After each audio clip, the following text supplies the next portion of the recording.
माँ Gayatri recording studio.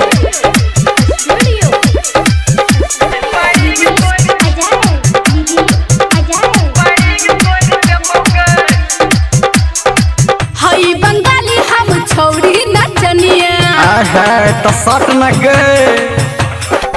हई बंगाली हम छौरी नचनिया हमरा ठुमका से हिलै छै दुनिया। हई बंगाली हम छौरी नचनिया हमरा ठुमका से हिलै छै दुनिया।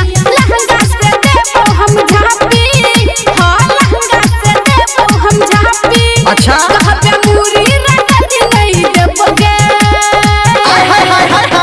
बढ़िंग तोड़ देबोगे, बढ़िंग तोड़ देबोगे। हई बंगाली हम छौरी नचनिया हमरा ठुमका सही लै छै दुनिया। लहंगा से देबो हम झापी, बिट्ठू काट लेबो। लहंगा से देबो हम झापी। कहबे मुरी पटक नहीं लेबोगे। बढ़िंग तोड़ देबोगे, बढ़िंग तोड़ देबोगे।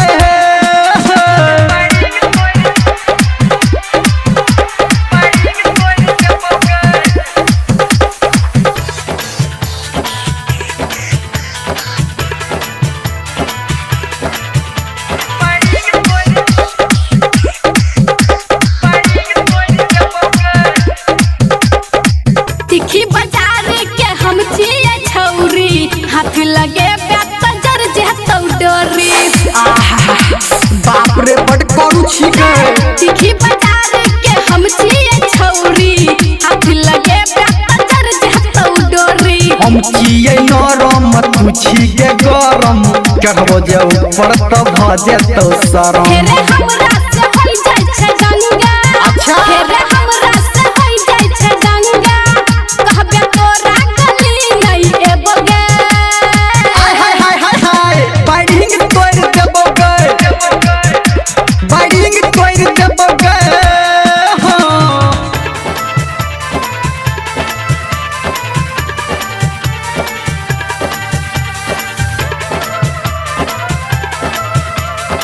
अभी आप सुन रहे हैं सावरिया म्यूजिक।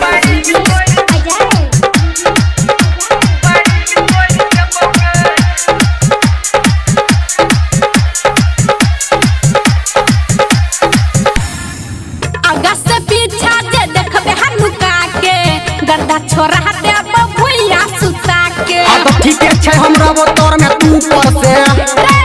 आगा से पीछा जे देखबे हनुका के गर्दा छोरा देबो भुइया सुता के।